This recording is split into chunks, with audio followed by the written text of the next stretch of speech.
कहना चाहिए किसी भी बात में। ठीक है मीना जी, ठीक कह रही हूँ। भारत माता की जय हो, भारत माता की जय हो, भारत माता की जय हो। बहुत बहुत धन्यवाद आप सबका।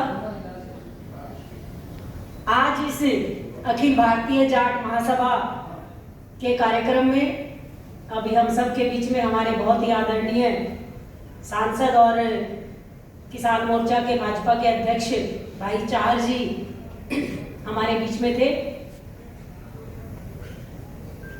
इसके साथ ही सहरावत जी जो किसान मोर्चा दिल्ली के अध्यक्ष रहे वो भी हमारे बीच में रहे, अपना मार्गदर्शन दिया। अभी हमारे बीच में उत्तर प्रदेश सरकार में लेबर एंड एम्प्लॉयमेंट मंत्री आदरणीय रघुराज जी हमारे बीच में उपस्थित हैं। मैं चाहूंगी कि एक बार जोरदार तालियां बजाकर हम आदरणीय मंत्री जी का स्वागत करें। हमारे राष्ट्रीय महासभा के अध्यक्ष आदरणीय लोकपाल सिंह जी, सहरावत जी, भैया जी और कार्यक्रम के संयोजक मेरे छोटे भाई विनय चौधरी जी और मेरे सामने उपस्थित सभी मेरी सरदारी, मेरी माताएं बहनें, सबसे पहले मैं आप सबको हाथ जोड़कर अपने आपके चरणों में अपना नमन करती हूँ, आप सबका अभिनंदन करती हूँ, आप सबका वंदन करती हूँ। आज हम जिस विचार को लेकर, जिस एक संगठन में लेकर हम बैठे हैं, अभी आदरणीय चाहर जी ने बहुत अच्छी अच्छी बातें कही और वास्तव में कई बातें ऐसी भी थी जिससे मैं भी स्वयं अनभिज्ञ थी। और उन्होंने लेकिन जो उनकी बात का जो उन्होंने कहा, हमें लड़ाका कहा जाता है, ये बात ठीक है, लेकिन कहीं ना कहीं इस लड़ाकेपन के उसमें आवेश में आकर हम कई बार गलत बातों पर भी लड़ाई करने लग जाते हैं, जिससे समाज का कोई भला नहीं होता। समाज क्या है, चाहे वो जाट समाज है, क्षत्रिय समाज है, ब्राह्मण समाज है, समाज हम सब है। हम सब मिलकर एक समाज का निर्माण करते हैं और जब समाज में किसी विचार को लेकर हम कोई बात करते हैं तो निश्चित रूप से अपनी बात को सिद्ध करने के लिए हम तर्क और वितर्क देते हैं और उसी को आगे जाकर परिपाटी के रूप में अपनाया जाता है। मैं जब दिल्ली में नगर निगम का चुनाव लड़ी थी आदरणीय रघुराज जी को, और आप सबको बताना चाहूंगी उस समय 2002 में मेरी उम्र मात्र 25 वर्ष थी और दिल्ली की सबसे युवा पार्षद होने का गौरव मिला। जब मैं अपना परिचय पत्र लेने एमसीडी के ऑफिस में गई, भाई साहब बड़ा रोचक सा एक ये वाकया है। जब मैं गई वहां पर लेने के लिए तो सेक्रेटरी ऑफिस में जैसे ही मैं घुसी तो सेक्रेटरी ने बाहर से जैसे ही मैंने उनके कमरे में प्रवेश किया तो उन्होंने कहा, बेटा स्कूल में एडमिशन तो बंद हो चुके हैं। तो मेरे को एक पल के लिए लगा कि शायद इनको कोई गलतफहमी हो गई है, क्योंकि मैंने कहा भाई साहब मैंने कहा जी मैं एडमिशन लेने नहीं आई। नहीं, आप अगले साल ट्राई करना, इस बार हमने ये पॉलिसी बंद कर दी। ये वाकया मेरे साथ हुआ। तो मैंने उनको बड़े, क्योंकि मैं भी नई थी और इस चुनाव से पहले मैंने अपने कॉलेज में पहला चुनाव लड़ा था, तो मैं उनकी बात को समझ गई और मैंने उनसे कहा जी मैं यहाँ पर किसी स्कूल में एडमिशन के लिए आई हूँ, दिल्ली की जनता ने मुझे चुनकर पार्षद के रूप में भेजा, अपना परिचय पत्र मैं आपसे लेने आई। तो उन्होंने बड़े आश्चर्य से ऊपर से लेकर नीचे तक मुझे देखा कि शायद वो भी ये सोच रहे थे कि राजनीति में इस कम उम्र में और वो भी पार्षद बन जाना दिल्ली से, शायद वो उनको ये थोड़ी सी अजीब लगी। तो उन्होंने कहा आप पार्षद हैं?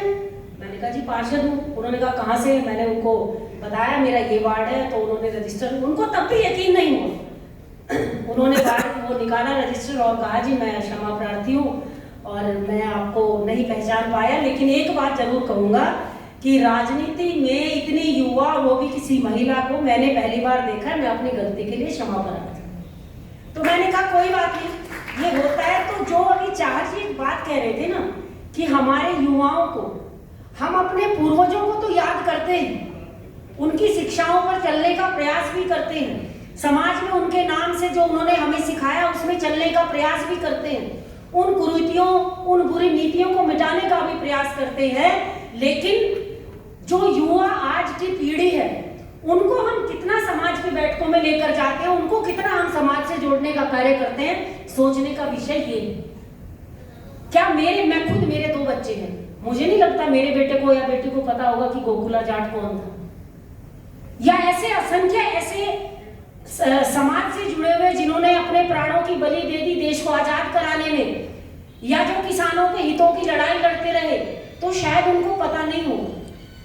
मैं स्वयं इस मंच के माध्यम से स्वीकार करना चाहती हूँ। तो मेरा आप लोगों से एक ही निवेदन है, आज बहुत अच्छा लगा, विनय भाई हमारे बहुत युवा हैं, बहुत ही कर्मठ हैं, मेरे छोटे भाई हैं और बहुत ही ऊर्जावान है। एक बार जोरदार तालियां इनके लिए हमें निश्चित रूप से बजानी चाहिए कि आज इन्होंने हमें इस मंच पर लाने का प्रयास किया, काम किया। और जो मैं देख पा रही हूँ हमारे बुजुर्गों के साथ साथ हमारे बहुत सारे युवा साथी बैठे हैं, इसके लिए मुझे वास्तव में बहुत ही खुशी की अनुभूति हो रही है। दिल्ली की महापौर बनी जब मैं मात्र 32 साल की मेरी उम्र थी और बड़े लोग आश्चर्य से देखते थे। लगातार 3 चुनाव जीते नगर निगम के, उसके बाद विधानसभा का चुनाव जीता। तो मैं सिर्फ ये कहना चाहती हूँ, मैं आप सब लोगों से यही निवेदन करना चाहती हूँ और आज मैं धन्यवाद भी करूंगी विनय जी को कि उन्होंने मुझे इस सभा का महामंत्री होने का जो है एक दायित्व भी प्रदान किया है और मेरे गले में माला भी पहनाई है। तो मैं विनय जी आपको बताना चाहती हूँ कि जब हमारे गले में मालाएं डलती हैं तो वो मालाएं, हमारा स्वागत तो होता ही है, लेकिन वो जिम्मेवारियों की भी वो मालाएं होती है जो आप हमें जिम्मेवारियों के रूप में देते हैं और हम कितना उन पर खरे उतर पाते हैं ये हमें अपने आप को साबित करना होता है।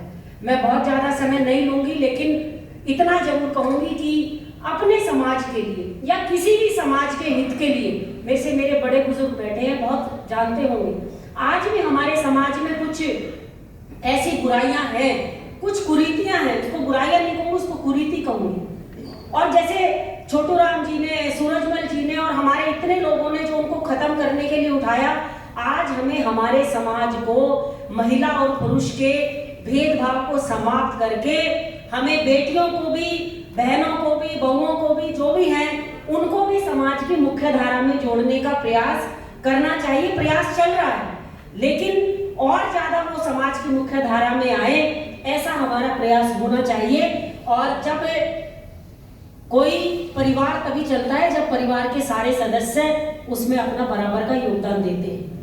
और चार जी ने एक बात और कही कि हम समाज में ऐसे काम करें कि अगर कोई पढ़ने में तेज है लेकिन उसके पास पैसे की कोई कमी है, व्यवस्था नहीं है, या कोई खिलाड़ी बहुत अच्छा है लेकिन संसाधनों के अभाव में वो अपनी प्रतिभा का पूरा जो है परिचय नहीं दे पा रहा है, तो आज मैं आप सभी से निवेदन इस समाज के माध्यम से करना चाहूंगी कि ऐसे युवाओं की, ऐसी बहनों की, ऐसी बेटियों की भी हम पहचान करें और उनके हित के लिए काम करें। तभी वास्तव में जो हमें लड़ाका कहा जाता है, लड़ाका का मतलब समाज के कल्याण के लिए हर क्षेत्र में अगर अग्रणी हमें कहा जाता है, तो तब सही मायनों में वो जो हम कहते हैं हमारे समाज के लिए कि हम तो जी कहीं भी चले जाएं अपना लक्ष्य जो है वो गाड़ देते हैं। मैं हरियाणा की से संबंध रखती हूँ और हरियाणा को तो वैसे ही जो है भाई साहब कहा जाता है कितना भी चले जाओ ये हरियाणा वाले का लठ बजा देंगे। तो अपने समाज के हितों के लिए कहीं भी लठ बजाना भी पड़ेगा तो बजाएंगे, लेकिन अगर बिना लठ से भी काम हो जाए तो उस तरीके से भी हम काम करने का प्रयास करेंगे। मैं इतनी बात कहकर, आपने मुझे इतना सम्मान दिया, गौरव दिया, मैं उसके लिए आप सबको धन्यवाद, बहुत छोटा शब्द है, उसको धन्यवाद भी करना चाहूंगी, आप सबका अभिनंदन करना चाहूंगी। और मेरी किसी बात से अगर किसी को कोई दुख पहुंचा हो या कोई ऐसी बात हो जो मेरे मुंह से निकल गई हो, तो मैं उसके लिए खेद भी व्यक्त करूंगी। और आज सिर्फ यहाँ हमने कार्यक्रम किया, इसको जो है यहाँ पर ये आंदोलन समाप्त नहीं होगा। हम आंदोलनजीवी भी लोग भी हैं, हम लठ बजाने वाले भी हैं और हम हर तरह से सक्षम हैं देश के हित के लिए, समाज के हित के लिए, सभी बिरादरी के हित के लिए। अगर हमें कहीं भी लड़ाई लड़नी पड़ेगी तो मैं समझती हूँ हम सब एकजुटता से रहकर उस लड़ाई को लड़ेंगे और समाज के कल्याण के लिए, देश के कल्याण के लिए जो भी हमारा योगदान बन पड़ेगा हम करने का प्रयास करेंगे। इन्हीं शब्दों के साथ मैं आप सबका बहुत बहुत धन्यवाद भी करना चाहती हूँ और अपनी वाणी को यही विराम देती हूँ। आप सबको एक बार फिर से और भाई विनय जी को इस कार्यक्रम की भी बहुत बहुत बधाई, बहुत बहुत शुभकामनाएं। जय हिंद, जय भारत, जय जाति।